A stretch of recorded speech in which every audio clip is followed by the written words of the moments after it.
You need to start exaggerating your reps and movements. This is confirmed by science and anecdotally for me. Jeff Nippard has highlighted multiple studies that confirm full range of motion is usually better for muscle growth, especially for legs. But even further than what the science says, training with this exaggeration in mind is a principle that I picked up from Ben Pakulski a while ago. At the core, it's really locking into the end of the range and pushing the eccentric and concentric further and harder. So the average lifter will hit about 90% of a true full range of motion, leaving a critical 10% on the table. But the key with this style of training is to start the concentric part of the movement with only the muscle you're training, and to keep the tension on the muscle the entire time throughout the eccentric portion as well. Take this tricep move, for example, one of my favorites. Here's the same exercise, but the one on the left is performed with exaggeration in mind, and the other is how most lifters would do it. See if you can notice the difference. Now I'm going to explain my thought process on the left. As I go down, I want to really lean into this and stretch it as deep and as far as I can. I'm focusing on finding the most extreme stretch where I still feel the tension at the bottom of the range. I like to hold it there in that weak position and then start the push back up with only my tricep. No motion, no swinging, no shoulders, no back, strictly triceps. Then throughout the rep, I'm thinking about a continuous flex of my tricep all the way to the top of the range where I'm squeezing my tricep as hard as I can. My arm is fully extended, but I'm still applying the tension through my tricep, ensuring I get that maximal squeeze, and then I lower back down slow and controlled. So at the end of the range, you're really focused on the mind-muscle connection and taking the movement further and deeper, engaging more of a stretch than you would otherwise. Applying tension in this maximally stretched position will undoubtedly unlock more efficiency in your training, as the number of reps you'll be able to do with the same weight will be lower, but you'll get much more out of them. I will say be careful not to go crazy with this if you're new to it, because this can lead to some serious muscle soreness. And as with all things, you don't have to train like this 100% of the time. There is a place for partial reps and other kinds of reps, but this should be the baseline of most training programs in my opinion. This is another reason why I love using bands, because I have 100% free range of motion. I can place tension on any muscle group from any angle, something you just can't do with dumbbells or most machines. Here's an example with biceps.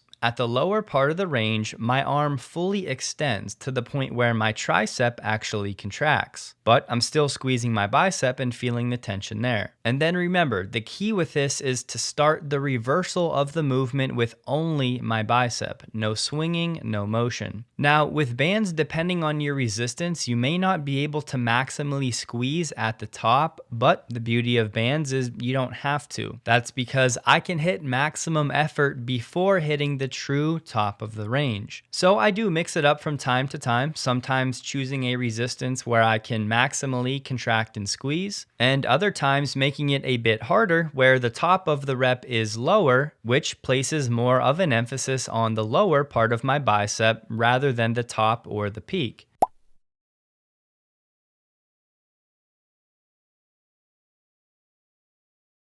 And many people want the lower portion of their biceps to be big and to stick out, because that's usually what shows when you're wearing t-shirts. And of course, this principle applies to any movement you do. You can do this where your concentric phases are more explosive and where they're controlled. But 90% of the time, I make sure the eccentric phase is very slow and controlled, and I like to hold the tension at the end of the eccentric range for a second or two when the muscle is in the weakest position.